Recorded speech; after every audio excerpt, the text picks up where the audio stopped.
Hey everyone, welcome back to Pop Incursions. I'm Nico and today I'm going to do a very quick breakdown and reaction to the I Am Groot Season 2 trailer and announcement.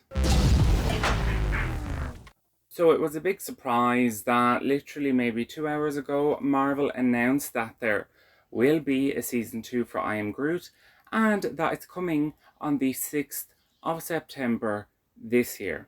So this was obviously out of nowhere, and it's kind of, for me, a nice little pick-me-up to tie us over between Secret Invasion and Loki in terms of Disney Plus and Marvel, because obviously we were a bit starved at the start of the year, and I know not everybody loves Secret Invasion, and of course Baby Groot, who doesn't want that? So the trailer starts with Groot playing with the cannon figure in his very own fort, and he hears a noise and he runs out and looks out the window to see an ice cream van in space. Now, who knew they existed? Although in Thor Love and Thunder we found out that space dolphins exist also. We also see that Groot is flying the Benatar, which is the second or possibly third ship of Guardians of the Galaxy, depending how you look at it.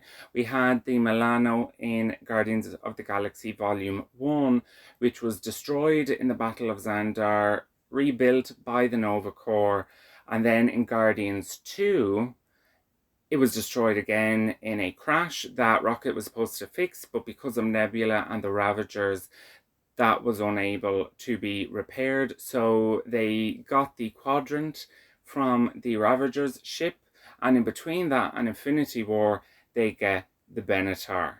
And like I just said, we also see this in Avengers Infinity War when they come to discover the Asgardian people's distress call and they meet Thor for the first time. What this does tell us is this is taking place sometime after the events of Guardians of the Galaxy Volume 2 and the events of Avengers Infinity War. Now, because Groot is still so small and is baby Groot, I would say that it is most likely straight after the events of Guardians of the Galaxy Volume 2, because he still has quite a bit to grow before he's the teenager that we met in Infinity War. Now, if the I Am Groot continues to have multiple seasons, we may very well get to see Groot grow into this teenager that we saw in Infinity War, and hopefully we do. Now, as he's flying that ship, we get a huge Easter egg, which is the Watcher. Now, in case you don't know, the Watcher we first met in the What If series, and the Watcher does exactly what it says on the tin.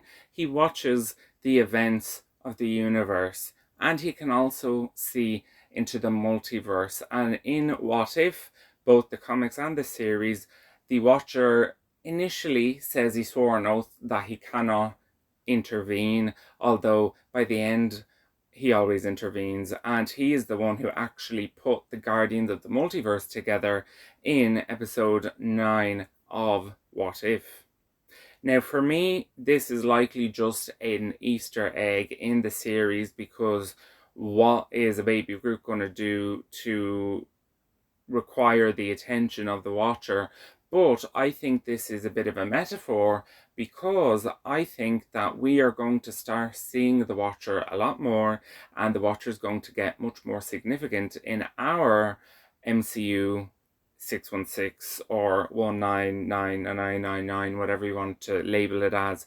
I think that we are going to start to see the Watcher intervene, even though he swore an oath he wouldn't. Now we get a montage of Groot making space hot chocolate, a space snowman. Now, for me, this is a nice, different kind of background, different environment, because we haven't really seen much of snow or ice in the MCU besides on Earth, in Contraxia, and a little bit in Vormir in both Avengers Infinity War and Endgame. So it's nice that not every planet is dry or green per se. It's nice that we're getting a different background, a different environment. We also see Groot befriend a bird, and later we see them running together, or possibly he's running away from them.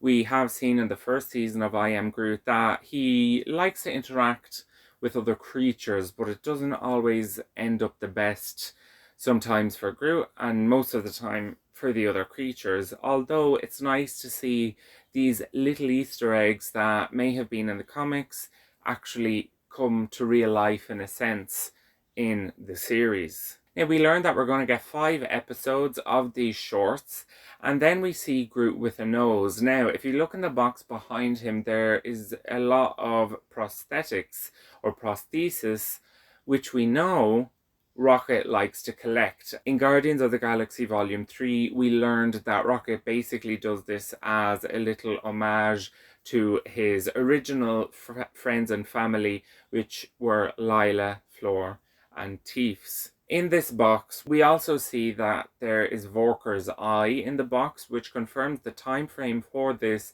is indeed either during or after the events of Guardians of the Galaxy Volume 2. We also see a leg, and this is likely the leg that Peter took when he was in the kiln in Guardians Volume 1.